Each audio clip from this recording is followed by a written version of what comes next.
Last shot.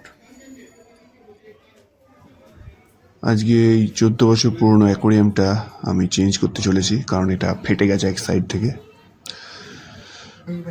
মাছগুলোকে সরাতে হবে একটা একটা করে। এরপর আমাকে এই অ্যাকোরিয়ামটা সরিয়ে নতুন অ্যাকোরিয়ামটা এখানে আনতে হবে। অ্যাকোরিয়াম অর্ডার দেওয়া হয়ে গেছে, একটু বড়, এর থেকে সাইজে একটু বড়। আর জায়গাটাও অনেকটা সাজাতে হবে, প্ল্যান আছে। সেগুলো ভিডিও আমি পার্ট বাই পার্ট আপলোড করতে থাকবো। কিন্তু এই অ্যাকোরিয়ামে এখন পুরোপুরি নিজস্ব বাস্তুতন্ত্র আছে, কারণ এখানে আমি খুব একটা বেশি হাত দিই না, শুধুমাত্র ফিল্টারটা চলে। আর যেহেতু এত পুরনো, এর ভেতরে যে ব্যাকটেরিয়া আছে সেগুলো অটোমেটিক্যালি একটা নিজস্ব নাইট্রোজেন সাইকেল চালায়। আমার উদ্দেশ্য হচ্ছে এখানে কোনো জল না ফেলে এই জলটাকে নতুন অ্যাকোরিয়ামে দেওয়ার, তাহলে মাছগুলোর কোনো অসুবিধা হবে না। ম্যাক্সিমাম 50% জল চেঞ্জ করব, চেষ্টা করবো ম্যাক্সিমাম জলটা আমি এখান থেকে নতুন অ্যাকোরিয়ামে দেওয়ার। অবশ্যই নোংরাগুলো দেবো না, জলটা থিতিয়ে যাওয়ার পর পরিষ্কার জলটা আমি নতুন অ্যাকোরিয়ামে দেবো।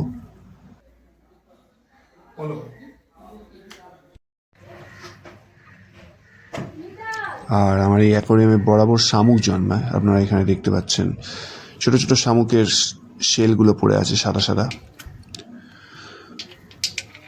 পুরনো জেনারেশনের যে শামুকগুলো, তারা ফার্স্ট জেনারেশন, সেকেন্ড জেনারেশন, অনেকগুলো জেনারেশন, শামুকের শেলগুলো গলতে টাইম লাগে, ওগুলো পড়ে থাকে নিচে, একটা আস্তরণ করেছে।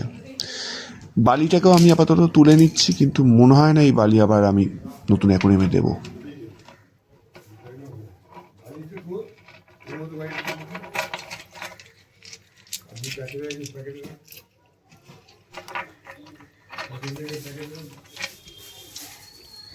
এগুলো সব ছোটো ছোটো পাথর, এগুলো মনে হয় প্রথম অ্যাকোরিয়ামে আমি কিনেছিলাম একদম। এখন এই অ্যাকোরিয়াম বালি দিয়েছিলাম, বালি দিলে অনেক জলের পিএইচ স্টেবল থাকে, একটু অ্যাসিডিক থাকবে।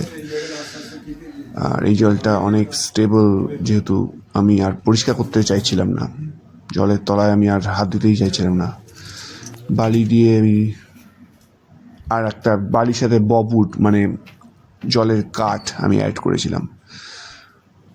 সেগুলো দিয়ে জলটাকে হালকা অ্যাসিডিক বানানোর পর থেকে, আর পাওয়ার ফিল্টার ইউজ করার পর থেকে আমার আর হাত দিতে হয় না বড় একটা, একমাত্র ফিল্টারটাকেই পরিষ্কার করতে হতো। নতুন অ্যাকোরিয়ামটাকেও সিমিলারভাবে সেট আপ করবো, নিচে কোনো ধরনের একটা সাবস্ট্রেট দেবো। সাবস্ট্রেট মানে হচ্ছে যেখানে আমার গাছগুলো হবে, হাইলি পুষ্টিকর, এই উর্বর এই জমি, কারণ এখানে অনেক গাছ জন্মায়। আমার গাছ বড় একটা মরে না, তো এই বালির কিছুটা একটা অংশ, একটা আস্তরণ আমি জলের নিচে হয়তো ইউজ করব।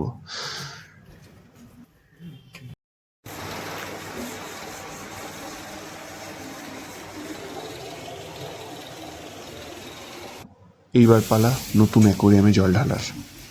পুরোটা ভরবো না, কারণ আমাকে হয়তো একটু সরাতে হতে পারে। আপাতত অর্ধেকটা জল, যেটুকু জল আমি পুরনো অ্যাকোরিয়াম থেকে পেয়েছি, সেটা আমি রেখে মাছগুলোকে আপাতত এখানে রাখবো। Power filter